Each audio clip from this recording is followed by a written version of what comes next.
The Michael Berry Show. Gerrymandering, the concept of drawing districts for political offices in order to sort of predetermine a result. Is it possible? You bet. Let's say you wanted to get a great reaction to a touchdown by the Patriots when they play the Jets. Well, then play the game in Foxborough, where the Patriots fans will be.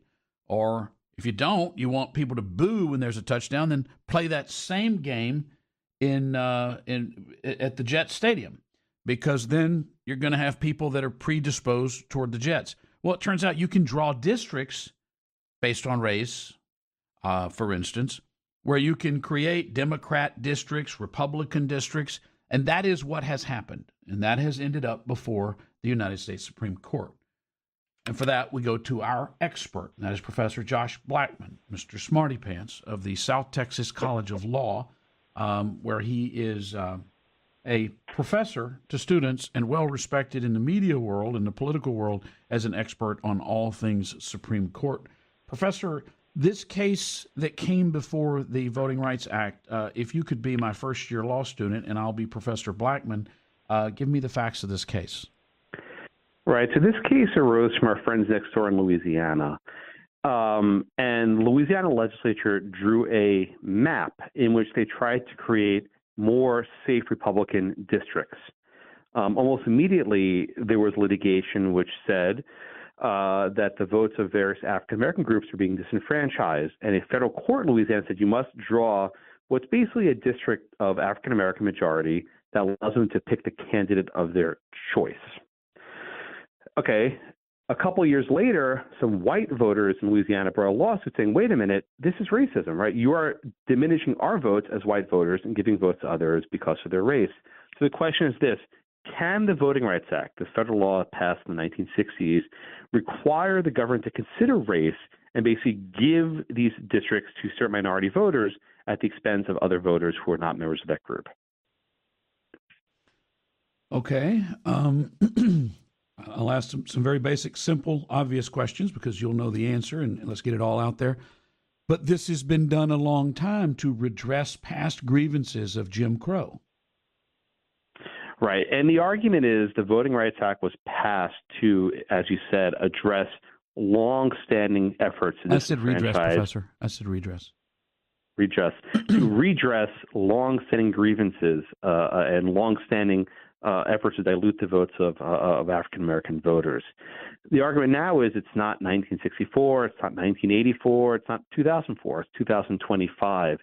And the Supreme Court has said a lot of things about race. For example, they said a couple of years ago you can't have affirmative action. You can't judge people based on their skin color. I mean, one of the weird parts of this case, Michael, is it presumes people who look alike vote alike. It presumes that people who have the same racial identity will always vote for the same candidates, which are invariably Democrats. So it's sort of this very weird racial stereotype which the law requires, and the argument now is this itself is unconstitutional. Well, let me first say that the only reason I brought up the issue of redress is it was a Jeopardy topic a couple of weeks ago, and under the heading of double meanings, it was to apply your clothes a second time or to fix a past problem, and it was redress, and I got it, and I was so excited, so I needed to use it with you. You're one of the few people that I could say redress or redoubt, and you wouldn't even flinch. Well, but here is the problem, Professor.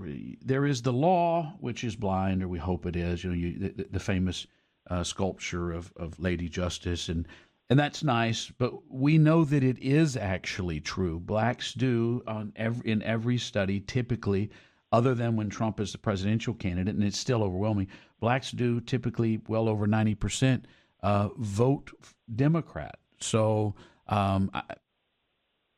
in reality, if you clump a bunch of you clump a district full of blacks and you draw it so that you only have blacks in there, you're going, historically at least, you've been able to elect Democrats out of that. I mean, how do we address that? Well, I think that's exactly the problem. It only goes to the benefit of one political party, the Democratic Party.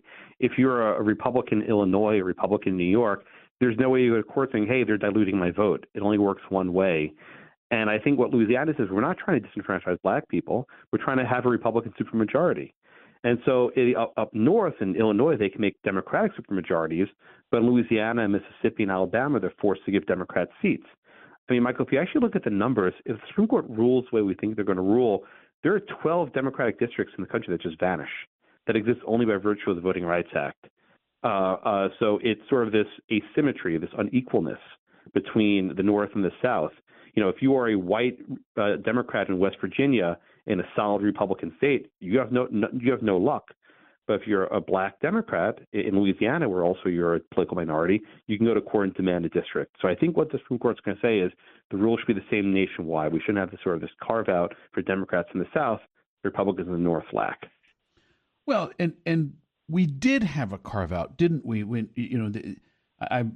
what comes to mind, I don't remember it when it happened, but I've studied it thoroughly, is the 18th Congressional District that was basically created for Barbara Jordan in Houston, which included east of downtown, probably where you're sitting right now, which was downtown, and then east of downtown into black neighborhoods. And it picked up a piece of downtown, which made an interesting collaboration between white Democrats, many of whom would become Republicans later, and Barbara Jordan, who was an acceptable black candidate, not a rabble rouser, unlike Curtis Graves, the candidate who ran against her, and he claimed that she was an Auntie Tom because she was owned by the white downtown interests. She went on to serve with great distinction, and as you know, she was the keynote speaker at the 76 convention that nominated Carter, and then again in 92 for Bill Clinton. So of black congressmen, Democrats, there is no Democrat black congressman who has served with greater distinction than Barbara Jordan. There's no question about that. But she was the beneficiary of a district created for a black candidate in sort of compliance with the Voting Rights Act. I mean, I think we can state that we can stipulate that as fact, Your Honor. Absolutely, yes. So yeah. The point, I got a little distracted because I love the story of Barbara Jordan, but I got a little distracted over the fact that the Voting Rights Act did impose two systems. It said, you know what, Southerners, y'all are bad people. So we're going to make new rules for y'all. We're going to impose these things upon you because you've been bad in the past. And I think that doesn't sit well. And I also think that's un-American. Yeah. I think the lawyer for Louisiana is Ben Aguinaga, who clerked right here in Houston for Judge Edith Jones, brilliant lawyer. He said, look, we acknowledge the bad deeds that were done in the past. We can't outrun our history. We can never get away from the sins of our ancestors.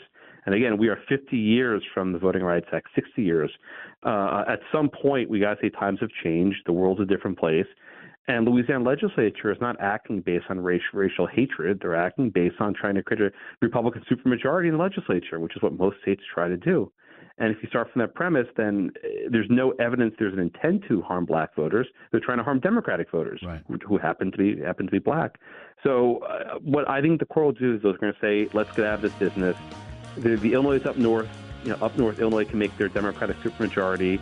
In Louisiana, can have a Republican supermajority, and let the political chips fall where they may. The esteemed Professor Josh Blackman of South Texas College of Law is our guest. More with him in just a minute. Ladies and gentlemen. Don't use that tone to me. Not a joke. That sarcastic, contemptuous tone that means you know everything because you're a man and I know nothing because I'm a woman. That is not a joke. That is a natural fact. The Michael Berry Show. Professor Josh Blackman, a.k.a. Mr. Smarty Pants of the South Texas College of Law, is our guest, where he is a professor and well-respected. You've seen him on... This call is being recorded. Fox News. Did you mean to do that? I'm sorry. I did it by accident. I hit the thing on my phone. That was an accident. I'm sorry, that's Michael. Hilarious. And I should tell you, do you know what my daughters call me? They call me Mr. Farty Pants. Oh, I love that. You call me Mr. Smarty Pants. My daughters call me Mr. Farty Pants. So that's I give you credit for that one. I got to tell you, I miss my kids being of the age where you could say the word fart and they would start laughing. You could make them laugh at anything. It's the funniest in the world. It's the funniest thing. They love fart. Oh. They just love it. Oh, and also, Michael, we got another baby coming in December. We're very blessed. So I'll have another. We'll do another call. I'm changing my baby's diaper. We'll do that one again. Elon Musk will approve. Above the replacement rate. Professor Josh Blackman is our guest. So if this case is ruled to strike down the Voting Rights Act application that creates this gerrymandering. The talk is a flip. 12 districts that were gerrymandered to be Black Democrat seats. Jasmine Crockett, of course, being one of those. Al Green being one of those. That they would very likely lose their seats, and that would mean a flip to Republicans of 12, which is a net effect of 24. That's a pretty dramatic change in the House of Representatives. I mean, a dramatic change instead of being neck and neck, which it is now about 50-50. That would take effect immediately. And what am I not thinking through in terms of the administrative, logistical issues involved here in applying that ruling if it happens? I don't know how quickly it can happen. So the Supreme Court will decide this case in June of 2026. The midterm elections are November of 26. I don't know if you can get them all done that quickly. I think realistically the primaries are happening now. You would have to basically redo some of the primaries because you're redrawing the map. So I've seen some estimates saying that it could be done. The Louisiana legislature is holding a special session like in July of 26. So as soon as the Supreme Court decides, they're going to fix the maps. I don't know nationwide. But just one interesting thing, Michael, about these maps, in order to sort of pack all the minority voters in a single district, they have these maps that kind of stretch from from Baton Rouge up to like Shreveport. It almost stretches the entire length of the state. For people who are completely dissimilar, they're not in any way similar other than their race. It's just kind of this very weird, what's a gerrymander? Use this word. It's a fascinating word. It's this ancient word where someone drew a map that looked like a salamander, kind of this snaking serpent going through the state of Massachusetts. It was named after a guy named Elbridge Gerry. So they called it a gerrymander or gerrymander. Right. It's just a very weird way of drawing maps. It's been around since the time of the framing of the Constitution. Yeah, it's one of my favorite words in political speak, and it's a great story behind that. And like you, I always, if I'm giving a speech and a question comes up with regard to how districts are drawn and how politics is played and how you talk about a threat to democracy, it is antithetical to a true democratic republic because you're not representative in nature. You're now jiggering with the process, which makes, in my opinion, a mockery of it. And so I always tell the story of how gerrymandering came to be, as you just did, and how funny it is. It was actually pronounced Elbridge Gerry, as it would happen. You expect, if I forced you right now to tell me the ruling, is this a 6-3 or a 5-4? This one's 6-3. This one's not a hard one to predict. Really? Yeah, some cases are hard. This one's not hard. And that's based on what you've heard them say so far? Yeah, the argument's been about 2.5 hours, and there's not a single doubt from the conservatives. How they write the opinion, I'm not sure. There are different ways they can go, but Louisiana wins this one. And I think, again, it may be 12 districts that get redrawn. Maybe it's 10, maybe it's 8, maybe it's 6, maybe the standards are different. And, Michael, it's not just congressional districts. I live in Spring Branch ISD. There's a voting rights challenge to our district in Spring Branch ISD. And if the case goes this way, I think the voting district, Spring Branch ISD, stays the same. There was a judge who was about to make us have all large elections for our school board. Right. I think that case probably goes away. Yeah, so this would affect the at-large and district Everything. Races distinction Nationwide. as well. Yeah. Wow, that I did not realize that was applicable to this. That is most interesting. Professor, while we have you, we've got about 3 minutes. Are there any other cases out there brewing that they've granted writ for that you think or granted cert for that you think we should keep an eye on? Yeah, so the big one will be argued soon as a tariffs case, whether President Trump's tariffs are lawful and whether there's a power to issue them. This is one of these cases where if the court rules that tariffs are not legal, in theory, Trump has to repay the money. He's basically said, we don't have the money to give back to these various companies, foreign countries. We don't have the money. So I'm not quite sure how you unwind that one. That could be of a mess. Another big case was birthright citizenship, which we argued later this year. I think Trump's going to lose that one, but maybe he knows that. Very big case about the president's power to fire people. Trump fired the commissioner of the Federal Trade Commission, which is a so-called independent agency. And Trump's going to basically say these are all unconstitutional. You can't protect people in these independent agencies. I'm the president. I control the executive branch. I should be able to fire people. So these are 3 huge cases like birthright citizenship, tariffs, president firing people, plus Voting Rights Act. This is going to be one of the biggest terms of my lifetime.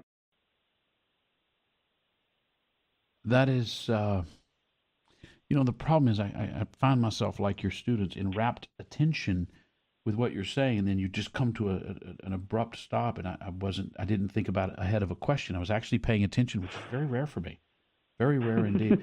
I want to go back to the Voting Rights Act case. Clarence Thomas, my favorite justice, and the second most important political writer thinker of our day, the first being Thomas Sowell, making the interesting scenario that the two most influential thinkers of our day are both black, and that should be celebrated. But of course, it isn't because they're conservatives. He had some things to say yesterday that garnered a lot of attention. Your thoughts on how influential that will be to the rest of the court? Well, I think Justice Thomas has a certain, prerogative. He grew up in Jim Crow South. He saw in Georgia what the world was like, and he rose up in the world. He married a white woman. He did something that would be illegal when he was born, right? And he's truly sort of risen to the top of legal thinking. I think Justice Thomas will go further and say, as you said before, that we need to get out of this business of judging people based on their race, that these stereotypes, and you might be right that black voters lean Democratic in high percentages, but to sort of pack them in a district for the sole purpose of electing Democrats is almost unconscionable. It's just disgraceful the way that's done. They're just basically, pawns to vote a certain way. Who cares if, you're a farmer up by Shreveport or you're city dweller in Baton Rouge? You're all the same thing, right? You're all together. You're first and foremost, and at the end of the day, essentially just black. It's treating blacks like pets. I've said this all along. As you said, I use the word pets or livestock. Talk about chattel. It's treating people as if they're not individual human beings. Yes. It's as if they're nothing more than the sum of their skin, which they were born with. And I think that is the most insulting thing ever. Yeah, Justice Thomas says every person is born with the dignity of his Lord and Creator, and we're all individuals. We should not be treated in this stereotype fashion as just another part of a political machine. And I hope the Supreme Court does the right thing and then frees us from this regime. You're about to make me quote one of my favorite lines from Thomas Jefferson that is on the Jefferson Memorial, but I'll spare you that because we're out of time. Professor Josh Blackman, a.k.a. Mr. Smarty Pants, and today we find out another alias, Mr. Farty Pants, to his kids. And congratulations on your forthcoming child. That is delightful news. I'm glad to hear you. I'm glad to break that here on the show, and we look forward to having you back again. Professor Josh Blackman, South Texas College of Law Supreme Court expert. Thank you, Michael. Bye-bye.